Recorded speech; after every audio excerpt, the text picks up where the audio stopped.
Okay, so we're into step 4 now, which is really looking at the curriculum.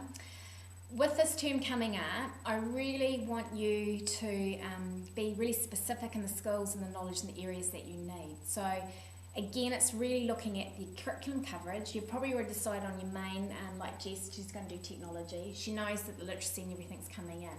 So it's then for her to really just be clear that the curriculum's there and then what part of the technology curriculum she's going to cover. So it's actually getting the curriculum out and actually seeing what needs to be done in depth.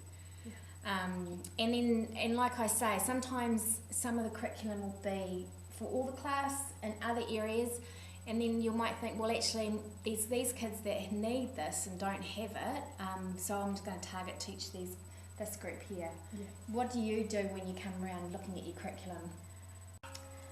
So when I sort of do a stop and think in my planning, I kind of think about my journey and I break that down into every step. I look at every investigation that I would like to do. I look at all the stuff I want to cover, and from there I sort of break it down. So for this particular journey we're on at the moment, I knew I wanted to look at animation, so I knew the skills that I needed to cover within that were, even things like uploading a photo or an image into Keynote, even using Keynote, playing around with Keynote, backgrounds, all sorts of skills within that. And then also to create an animation, you actually need a really strong story. So we've sort of peeled it back to a particular format of story or genre, and really looked at how to write those stories using the characteristics of a fable to help us write a really good story. So it's just looking at the different areas and what skills we are going to need.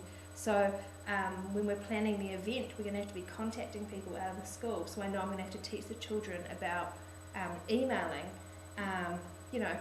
not just a friendly email, but a more professional one, or making a phone call, or speaking to people outside the school about where we might need help. So just breaking it all down in that way.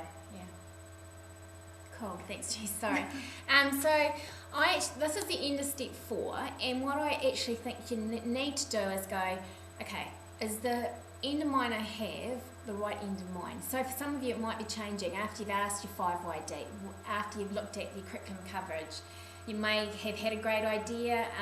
For example, if I was using Jess as an example, it might be that, I don't know, there needed to be science because I haven't done science. So all of a sudden I might look at the more science of the making of using a camera. I might be using different lighting effects, you know what I mean? So I would bring in maybe my physical phenomenon or part of science.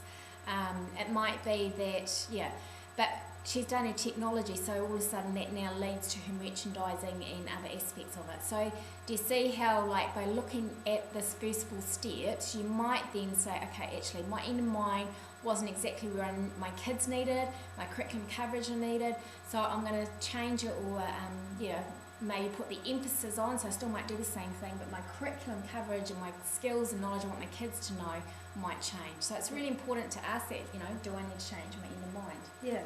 And it's not a big deal if you do, you just sort of rework it so it all fits together.